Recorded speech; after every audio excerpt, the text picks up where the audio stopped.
হরে কৃষ্ণা। সকল ভক্তজনের ধন্যবাদ, প্রণাম। সকলকে অনেক অনেক ধন্যবাদ একসঙ্গে এসে হরিনাম করার জন্য। তা আমরা এখন আমাদের ধারাবাহিক যে পাঠ চলছে, সেটা ভক্তি সিদ্ধান্ত সরস্বতী ঠাকুরের একটি বিশেষ প্রবন্ধ শিক্ষাষ্টকমের উপরে, সেই ধারাবাহিকতা বজায় রেখে আমরা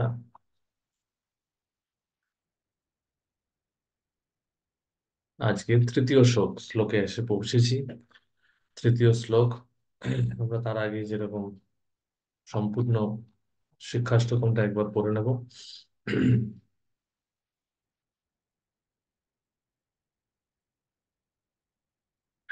चेतोदर्पणमार्जनं भवमहादावाग्निर्वापनं श्रेयोकैरवचन्द्रिकाभितरणं विद्यावधूजीवनम् आनन्दाम्बुधिवर्धनं प्रतिपदं पूर्णामृतवास्वादनं सर्वात्मस्नपनं परं विजयते श्रीकृष्णसङ्कीर्तनम्।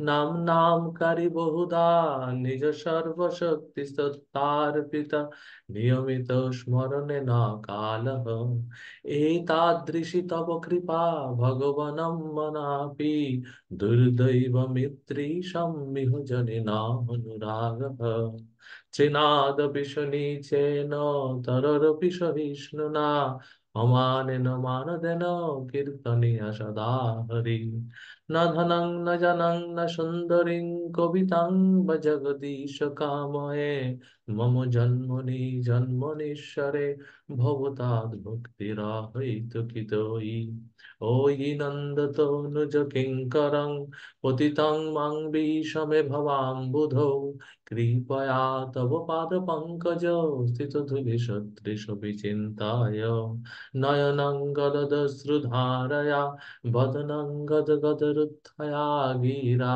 पुलकैर्निचितं वपु कदा तव नाम ग्रहणे भविष्यति जुगायितं निमेषेण चक्षुषा प्रावृषाहितं शून्नाहितं जगत् सर्वं गोविन्द विरहेण मे आश्लिष्य वा पदरतं विनष्टु माम् अदर्शनं मर्महतं करोतु वा यथा तथापि दधातु लम्पटमतप्राणनाथस्त स एव नापरम्। हरे हरे कृष्ण कृष्ण कृष्ण हरे हरे हरे और राम राम राम हरे राम राम राम राम हरे। हरे हरे। শ্রী চৈতন্য মহাপ্রভু শ্রীষ্টাষ্টকম কি যায়। তো আমরা আজকে সবচেয়ে গুরুত্বপূর্ণ বলা যেতে পারে একটি শ্লোক নিয়ে আলোচনা শুরু করছি। আহ, এই শ্লোকটির সম্বন্ধে বলা হয়েছে চৈতন্য চরিতামৃতে। কৃষ্ণদাস কবিরাজ গোস্বামী বলছেন যে এই শ্লোকটিকে বৈষ্ণবদের উচিত কণ্ঠে ধারণ করে রাখা, কণ্ঠের হার স্বরূপ থাকা উচিত। আমাদের যেরকম কণ্ঠী মালা থাকে, সেরকম এই শ্লোকটিকেও কণ্ঠী মালার মতন আমাদের ধারণ করা উচিত, যেটা সবসময় আমাদের মধ্যে থাকে। কণ্ঠী মালা যেরকম সবসময় আমরা পড়ে থাকি, ঠিক তেমনি এই শ্লোকটিকে আমাদের সবসময় হৃদয়ের মধ্যে আত্মীকরণ করে রাখতে হবে। তো এই শ্লোকটি কারণ কি, এই শ্লোকটির মাধ্যমে আমরা এই যে সাধন ভক্তি অনুশীলন করছি, এই সাধন ভক্তির মূল ভিত্তি হচ্ছে এই শ্লোকটি। নাম সাধন প্রণালী, এটি হচ্ছে প্রণালী। শ্রীনাথ নিচেন তররূপী সহিষ্ণুনা অমানেন মানদেন কীর্তনিয়া সদা। আসলে ভক্তি সরস্বতী বলছেন, জীব স্বরূপত কৃষ্ণদাস বলিহা তাহার ইহ জগতে ও স্বধামে অবস্থানকালে নিত্যকাল হরিকীর্তনে ধর্ম। অর্থাৎ কৃষ্ণ দাস যে লক্ষণ, এই লক্ষণটার কি বৈশিষ্ট্য, যে আমি যে সর্বত কৃষ্ণ দাস, এটা আমি তখনই বুঝতে পারবো যখন আমি আমার নিত্য ধর্ম, নিত্য কাল একটাই ধর্ম, ইহ জগৎ মানে এই জড় জগতে, এবং স্বধামে অর্থাৎ আমরা যখন জড় জগৎ থেকে আমাদের বৈকুণ্ঠ লোকে ফিরে যাব, তখনও একই বিষয়, একটাই কাজ, আমাদের একটাই ধর্ম, সেটা হচ্ছে হরিকীর্তন ধর্ম। কিন্তু জীবেরও স্বরূপ হয় কৃষ্ণেরও নিত্য দাস। এই কথাটার প্রকৃত অর্থ হচ্ছে যে আমরা শুধু নিজেদের দাস বলে ভাবার একটাই জায়গা, যে আমরা হরিকীর্তনের মধ্যে নিত্যভাবে অবস্থান করছি কিনা। হরিকীর্তনের তুল্য স্বার্থ সিদ্ধি ও পরোপকার অন্য কোনো উপায় বা উপায়ের মাধ্যমে মধ্যে বর্তমান নেই। তাহলে হরিকীর্তনের মতন যে স্বার্থ সিদ্ধি হতে, হরিকীর্তনটা যতটা আমাদের আমাদের নিজেদের উপকার করবে এবং পরের উপকার করবে, সেটা অন্য কোনো উপায় বা উপেয়ের, উপেয়ের মানে হচ্ছে উপায়ের যেটা, মানে এক উপায় হচ্ছে যার মাধ্যমে আমরা কোনো সিদ্ধি লাভ করছি, এর থেকে বড় উপায় আর কিছু নেই। এটাই হচ্ছে একমাত্র মাধ্যম। হুম। এবং এটাই হচ্ছে একমাত্র লক্ষ্য।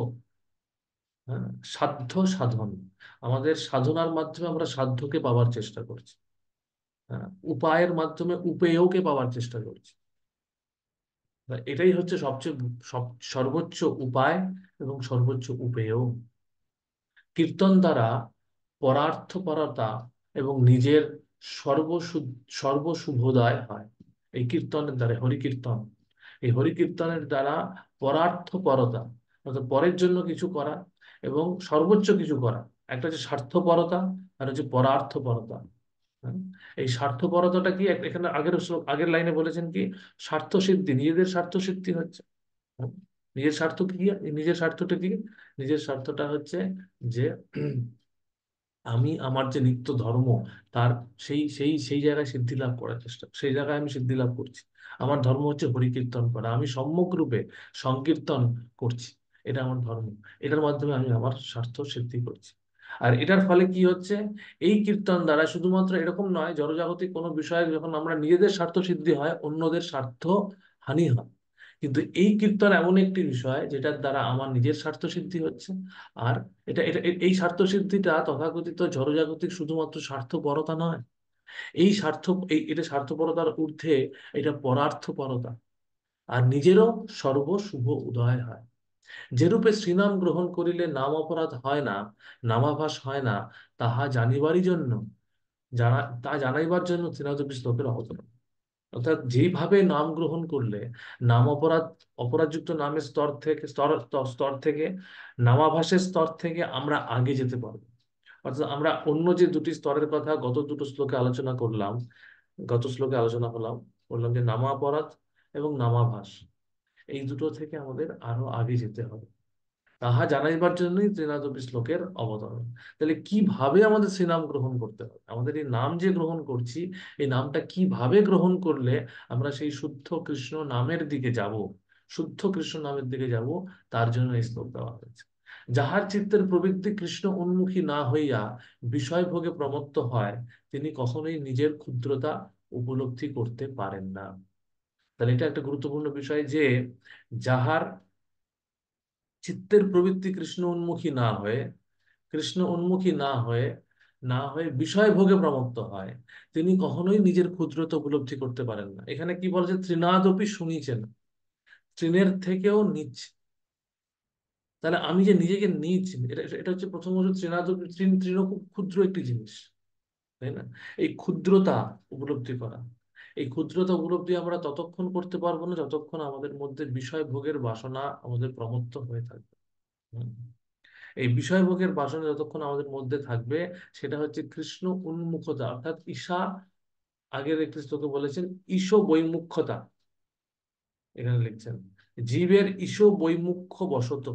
এই ঈশ বৈমুখ্যতা, কৃষ্ণ বিমুখী, আমরা কৃষ্ণ বিমুখতা, কৃষ্ণ বিমুখতার কারণ কি, আমরা নিজেদেরকে ক্ষুদ্র ভাবছি না, আমরা নিজেদেরকে ভাবছি ভোগী, ভোক্তা। এই জন্য ভোক্তার ধর্মে ক্ষুদ্রতার উপলব্ধি নেই। আমরা যদি ভোক্তা হয়ে থাকি তাহলে আমরা ক্ষুদ্র নই, আমরা ভোক্তা মানে আমি নিজেকে কিছু একটা বিরাট মনে করছি, তাহলে আমি ক্ষুদ্র কি করে ফেললাম, আমি ভোগ করতে চাইছি, আমার ভোগ করার দরকার। তাহলে আমি যদি ভোগ করতে চাই, তাহলে আমি সেই ভোগ করার প্রবৃত্তিতে আমি উন্মত্ত হয়ে আছি, প্রমত্ত হয়ে আছি। হুম? তাই জন্য আমি নিজের ক্ষুদ্রতা উপলব্ধি করতে পারছি না। ভোক্তার ধর্মে সহনশীলতাও নাই। তাহলে প্রথমে এই তৃণাদপি শুনিছেন হচ্ছে ক্ষুদ্রতার উপলব্ধি, তররূপী সহিষ্ণুতা হচ্ছে সহিষ্ণুতার উপলব্ধি, সহিষ্ণুতার স্তর। তাহলে ক্ষুদ্রতা যখন আমি অনুভব করব, তখন আমি সহিষ্ণু হতে পারবো। আমি তো ক্ষুদ্র, আমাকে তো সহ্য করতেই হবে। তৃণ কখনোই গর্ব করে বলতে পারে না যে না, আমার উপরে কেউ পা দিলে আমি, হ্যাঁ, নুয়ে পড়বো না, এটা বলতে পারে না। তাকে নুয়ে পড়তেই হবে, তাকে সহ্য করতেই হবে। তাহলে এটা হচ্ছে ক্ষুদ্রতা। কিন্তু আমরা কি ভাবছি, আমার নিজেদের কিছু না, কেউ একটা কিছু কথা বললে আমায় কেন বললো, আমাকে, আমি একজন এরকম, আমি ওই, আমি সেই। তাহলে এই যে বিষয় অভিনিবেশ, এই অভিনিবেশটা আমাদের মধ্যে যতক্ষণ থাকবে ততক্ষণ আমরা ক্ষুদ্রতার উপলব্ধি করতে পারবো না। কারণ ভোক্তার ধর্মে না ক্ষুদ্রতার উপলব্ধি আছে, না সহনশীলতার উপলব্ধি আছে, দুটোই নেই। ভোক্তা কখনো জড়াভিমান ও জড় প্রতিষ্ঠা ত্যাগ করতে সমর্থ হয় না। জড়া অভিমান অর্থাৎ আমার জড়জাগতিক অনেক সম্পদ আছে, এই যে অভিমান, এবং আমি সেই সম্পদের জন্য আমি সমাজে এত প্রতিষ্ঠা লাভ করেছি, এই যে বিষয়টা থেকে সে বেরিয়ে আসতে পারে। বিষয়ভোগী কখনো অপর বিষয়কে প্রতিষ্ঠা দিতে সম্মত নহেন। একজন যে বিষয়ভোগী মত্ত, সে ভাবে যে আমাকে সবাই আহ, সবাই সম্মান করবে, সে কখনো আরেকজনকে সম্মান দিতে পারে না। এই জন্য বলা হচ্ছে অমানিন মানদেন কীর্তনিয়া সদাহরি হবেন। আমি যদি ভোক্তা ভাব নিয়ে আমি চলতে থাকি, তাহলে আমার মধ্যে কখনোই আরেকজনকে সম্মান দেওয়ার কথা তো দূরের কথা, আমি নিজে সম্মান পাওয়ার ক্ষেত্রে সামান্য একটু হানি হলে আমি সেটা সহ্য করতে পারবো না। তাই বিষয়ভোগী কখনো অপর বিষয়কে প্রতিষ্ঠা দিতে সম্মত নহেন। বিষয়ভোগী সমৎসর, সে নির্মৎসর নয়, সে সমৎসর, তার মধ্যে মৎসরতা পূর্ণ। আর নাম ভজনানন্দী বৈষ্ণবী তৃণ অপেক্ষা সুনীচ, বৃক্ষ অপেক্ষা সহ্য গুণ সম্পন্ন, নিজ প্রতিষ্ঠা সমূহে উদাসীন এবং পরকে প্রতিষ্ঠা দানে উদ্গ্রীব। তাহলে আমাদের নিজেদের নিজেদের প্রতিষ্ঠা লাভের ক্ষেত্রে উদাসীন হতে হবে এবং আরেকজনকে সম্মান দেওয়ার ক্ষেত্রে উদ্গ্রীব হতে হবে। এইটা হচ্ছে একজন যে নাম গ্রহণের প্রতি সম্পূর্ণভাবে মগ্ন, নাম ভজনে মগ্ন, সেই রকম ভক্ত মধ্যে মৎসরতা চলে যাচ্ছে। হ্যাঁ, এই এই নির্মৎসরতা হচ্ছে ভাগবত ধর্ম গ্রহণ করার প্রধান প্রধান লক্ষ্য। ধর্ম প্রজ্বলিত কৈটব নির্মৎসরণাম, ভাগবত বলা হচ্ছে ধর্ম প্রজ্বলিত কৈটব। আর আর যে ধর্মগুলি, সেই ধর্মগুলি আমাদের মধ্যে কিন্তু কৈটব ধর্ম, সেই কৈটব ধর্মের মাধ্যমে কিন্তু আমাদের নির্মৎসরতা, আমাদের যে মাৎসরতা যায় না, বিষয় ভোগ করার প্রবৃত্তি যায় না। আমরা সেখানে কি হয়, সেই সমস্ত কেন ভাগবত সেই বাকি ধর্মগুলোকে কৈটব ধর্ম বলছে? তার কারণ সেই ধর্মগুলি আমাদেরকে বৈদিক পন্থার মাধ্যমে কি করে বিষয় ভোগ করতে হবে তার শিক্ষা দিচ্ছে। শাস্ত্রীয় ভাবে কিভাবে বিষয় ভোগ করতে হবে তার শিক্ষা দিচ্ছে। কিন্তু হ্যাঁ, সেই শাস্ত্রীয় ভাবে বিষয় ভোগ করার ক্ষেত্রে একটা উপকার কি লাভ হয়, সেই শাস্ত্রীয় ভাবে বিষয় ভোগ করার ক্ষেত্রে ধীরে ধীরে ধীরে ধীরে তার তার শুদ্ধিকরণ হতে পারে। কিন্তু হরিনাম ভজনের মাধ্যমে, হরিনাম ভজন বা ভাগবত ধর্ম আশ্রয় নেওয়ার ফলে খুব দ্রুত আমরা সেই অনর্থ থেকে নিবৃত্ত হতে পারি, দ্রুত। সেই জন্য আমাদের এটা বুঝতে হবে যে আমরা এই সমৎসর থেকে নির্মৎসরতার দিকে যাচ্ছি কিনা। আর সেটা যাওয়ার মাধ্যমেই কিন্তু আমরা প্রকৃতপক্ষে নামকে গ্রহণ করতে পারবো। না হলে কিন্তু আমরা নাম গ্রহণ, এই এই যে নাম গ্রহণ, যে শুদ্ধ নামের দিকে কিন্তু অগ্রসর হতে পারবো না। ইহ জগতে তিনি সর্বদা হরিনাম করিবার যোগ্য ও সমর্থ। তিনি কে? তিনি হচ্ছেন যিনি তৃণ অপেক্ষা সুনীচ, বৃক্ষ অপেক্ষা সহ্য গুণ যার বেশি, বৃক্ষর থেকেও বেশি সহ্য গুণ। এটা বলা খুব সহজ, সুন্দর করে পাঠ করে নেওয়াও খুব সহজ এই শ্লোকটা, কিন্তু প্রকৃতপক্ষে নিজের জীবনে আত্মীকরণ করা অতীব অতীব কঠিন বিষয়। কারণ আমাদের মধ্যে সেই অহংকার বোধ, আমাদের মধ্যে সেই আহ, আহ, যদিও এই যে বলা হচ্ছে প্রকৃতি ক্রিয়মাণানি গুণই গুণই কর্মাণি সর্বস্ব অহংকার বিমূঢ় আত্মা। আমরা এই বিমূঢ় আত্মা, অহংকারের দ্বারা আমরা আমাদের প্রকৃত বিমূঢ় আত্মা আমরা ভুলে গেছি। আমরা মূঢ়তার পরিচয় দিয়েছি। বিমূঢ় আত্মা, অহংকার বিমূঢ় আত্মা কর্তা হং নীতিমন্ত। আমি নিজের মধ্যে যে কর্তা ভাব, এই কর্তা ভাব থেকে বিষয় ভোগী ভাবটা আসছে, ভোক্তা ভাব। ভগবান হচ্ছেন ভোক্তারাম যোগ্য তপস্যা, সর্বলোক মহেশ্বরম। কিন্তু আমরা সেটা মানতে চাইছি না। আমাদের আমরা প্রকৃতপক্ষে কিন্তু যদি আমরা নিজেদেরকে বিশ্লেষণ করি, আমাদের এই জড় জগতে অবস্থানটা কি, একটি ক্ষুদ্র আত্মা। আমাদের যে স্বরূপ, সে আত্মা কিন্তু, হ্যাঁ, বলা হচ্ছে শাস্ত্রে বলা হচ্ছে কি, কেশাগ্র শত সহস্র ভাগস্য। আত্মার আয়তন হচ্ছে একটি কেশের অগ্রের 10,000 ভাগের 1 ভাগ। তাহলে প্রকৃতপক্ষে কিন্তু আমরা আত্মার স্তরে আর জড় জগতে অত্যন্ত ক্ষুদ্র, কিন্তু সেই ক্ষুদ্র আত্মার মধ্যে মিথ্যা অহংকারটা বিশাল। এই যে মিথ্যা অহংকার এত বিশাল হয়ে আছে যে সেইটার জন্য আমরা পুনরপি জননম পুনরপি মরণম পুনরপি জননী যথাযথ শয়নম চলছে আমাদের। আমরা ঘুরেই চলেছি বিভিন্ন ব্রহ্মাণ্ডে শুধুমাত্র বিষয় ভোগ করার জন্য, ভোক্তা হওয়ার জন্য।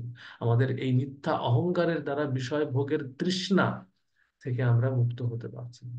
আর সেই কারণে আমরা প্রকৃতপক্ষে ক্ষুদ্র হলেও সেই ক্ষুদ্রতা আমরা এই জন্য মিথ্যা অহংকার কেন বলা হচ্ছে, কারণ সত্য অহংকারে আমরা এই ক্ষুদ্রতার উপলব্ধি করতে পারবো, কিন্তু মিথ্যা অহংকারে আমরা সেই উপলব্ধি করতে পারবো না, সেই ক্ষুদ্রতার উপলব্ধি আর সেই সহনশীলতার স্তরে আমরা যেতে পারবো না। কিন্তু যখন আমরা প্রকৃতপক্ষে আমরা কারণ এই মিথ্যা অহংকার থেকেই মৎসরতা আসছে, বিষয় ভোগ করার মৎসরতা আছে। তাই জন্য আমাদের সেই জায়গায় যেতে গেলে এই হরিনামকে আশ্রয় নিতে হবে।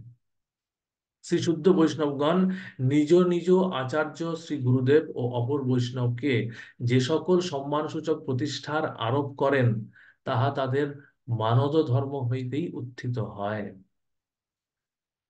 তো আমরা এই বিষয়টা কালকে আলোচনা করবো, এটা অনেকটা আরো অনেক কিছু বিষয় এখানে বলেছেন।